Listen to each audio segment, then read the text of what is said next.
evening. Thank you for joining us. I'm Heidi Alago. Let's get right to former President Donald Trump's visit to Tucson. Pat Paris is anchoring our coverage from outside the Linda Ronstadt Music Hall in downtown, where Donald Trump spoke this afternoon. Pat, what did you gather from all that? Well, you know what, Heidi, what we need to point out is that the Linda Ronstadt Music Hall is a pretty small venue. Just under 2,300 people is what it seats. Well, they had to turn away hundreds of people today in this 100-degree heat this afternoon because the former president, well, his supporters were in such large numbers that they were at capacity. Now, the former president did speak for about an hour and 15 minutes, drawing cheers numerous times, of course, throughout the rally.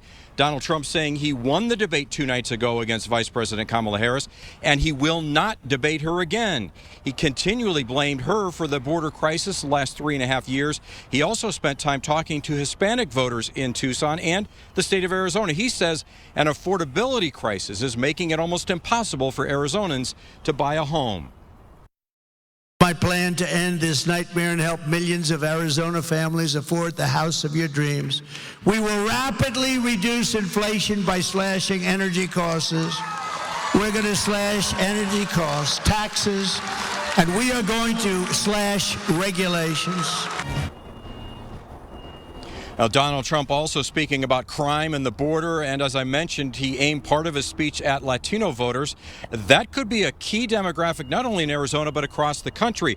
A new NPR, PBS, and Marist poll shows Trump now leading Harris nationally among Latino voters 51 to 47%. That's actually a 19-point swing from 1 month ago when Harris was actually leading that poll. And Heidi, remember, here in the state of Arizona alone, 1.2 million Hispanic voters here. So it really could be what makes or breaks either of these campaigns.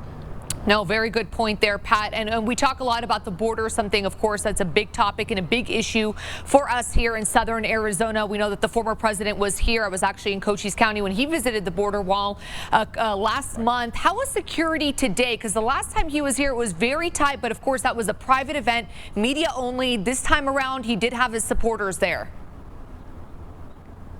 Yeah, and there were plenty of supporters. As you mentioned, it was capacity, but there were a lot of security. You would expect that, of course, for either a president or a former president, but in this case, it was noticeable. In the moment that his motorcade pulled up and he was in the building, we noticed a huge increase of Secret Service agents as well. Ryan Fish, continuing our coverage now. Ryan, you were here bright and early with a lot of the supporters today, too, who as we mentioned, braved some pretty hot, sweltering weather to get inside to see their candidate. Yeah, it was an impressive turnout. You mentioned that. I spoke with folks out here in the heat, hanging on to the shade as much as they could, but there wasn't enough space.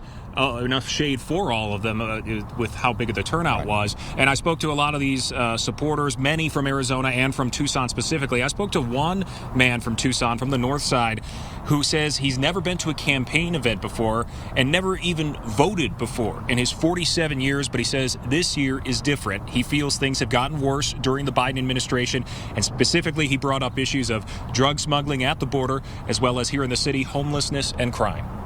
I'm a plumber and I've had tools stolen, and I'm saying we need a lot more police activity because I feel like I get nothing.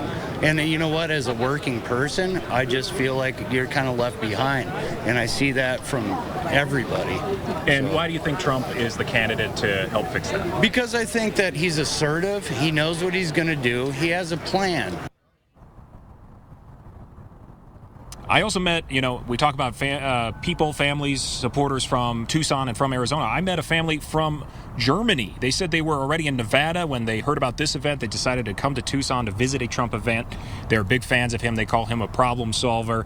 And as you mentioned, Pat, big turnout from all over. And despite that heat, Tucson Fire tells us they had 5 heat-related emergency calls here. But certainly, even if it wasn't rising to that level, still very hot. That did not dampen the mood, though, because in there it felt like a true rally. This was branded by the campaign as remarks, but it certainly certainly felt like a true Trump rally, a raucous crowd inside and out, a speech that went long and went on quite a few tangents, as we've come to see from the former president, and a lot of people here who want to see him back in the White House. And as we've been kind of talking both on the air and off the air, this was a Donald Trump that seemed to be in a pretty good mood. He was in a good spirits, perhaps feeling that he did well in the debate, and so he says he's not going to debate again, and we'll have to see. We'll have to see if that holds true, but for now it seems like he's just pushing forward with events like this up until election. He sure is. Off to Vegas next for the former president, and we'll see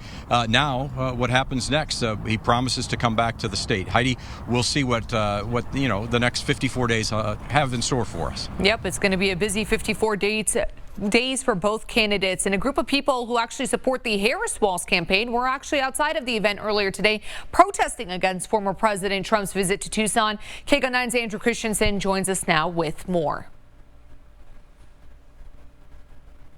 So I'm here across the street from the Tucson Convention Center on McCormick and Church, and this is where I met a group of about 15 Harris and Walz supporters who are trying to get independents and Republicans to vote for their campaign. Now, they did get a few honks of support, but they also got a few honks from people who did not like what they had to say. And I want to show you the protests because they were pretty peaceful, as you can see, but at times the rhetoric on both sides did get a little bit heated. And I got a chance to talk with a few of the people who support the Democratic Party's nominees, and they tell me Trump does not fit their version of what they want for the future. And especially after the debate, they tell me it helped to show people Trump shouldn't lead the country. I think the debate showed us what Trump was all about, more than it showed us what Kamala is all about. And it invigorated us to see that we have a candidate who is not only capable, but is intelligent enough to beat Trump. And I even spoke with somebody visiting from Minnesota. That's Governor Tim Walz's home state, and he tells me he feels like Walz and Harris can really represent the country better on international issues.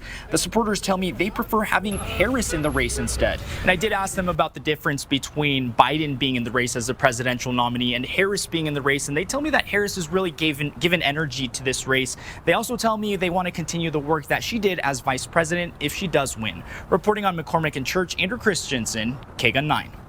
Meanwhile, today, Vice President Kamala Harris was in North Carolina. Her campaign says she's now entering a, quote, more aggressive phase on the campaign trail. Her team says she's looking to build momentum after what they're calling a, quote, decisive debate victory.